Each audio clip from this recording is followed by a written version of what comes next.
The audit before the audit, they have to assemble all the work papers, all the reconciliations, all the journal entries, things like that. And we test what they do. That's basically what the audit is. So they do the lion's share of the work, and our sincere thanks to the work and the heavy lifting that they did in regards to that. I'd like to commend them for that. So as far as the audit goes, I'm just going to talk briefly about what was covered by this year's audit, the required communication to the governing body, which is required by auditing standards. Just a slide on some future standards that may or may not impact GRU, and then any questions that you all might have for that. So the whole purpose of the audit, though, is, you have an audit for one thing. It's because you have to, because you have revenue, debt, state requirements, things like that. But really, an audit is designed to give you comfort. Comfort to the governing body, to the stakeholders, to GRU, to the bond community.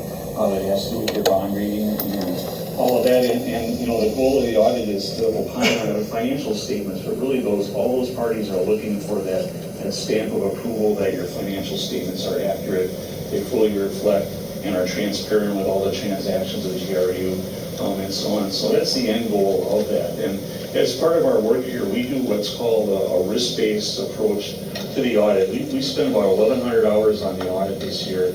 And a big part of our audit is looking at business process and internal controls. So when you hear the word internal controls, that's just how do we get stuff done. That's business processes. And we test the processes and we verify that they're working as designed, and that they're good sound internal controls. And the idea of internal controls is just to efficiently allocate resources and guard against fraud. And so we test those, and based on our assessment of risk in the organization, we design our audit tests, and that's how we proceed with that.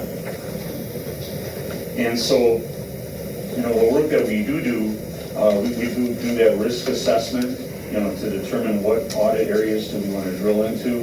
And then we go through our process. We interview the people that do the work, and we write down, what their process is. And then we test that process to make sure that what they told us is what they do, and that they're adhering to policies and procedures that exist within GRU.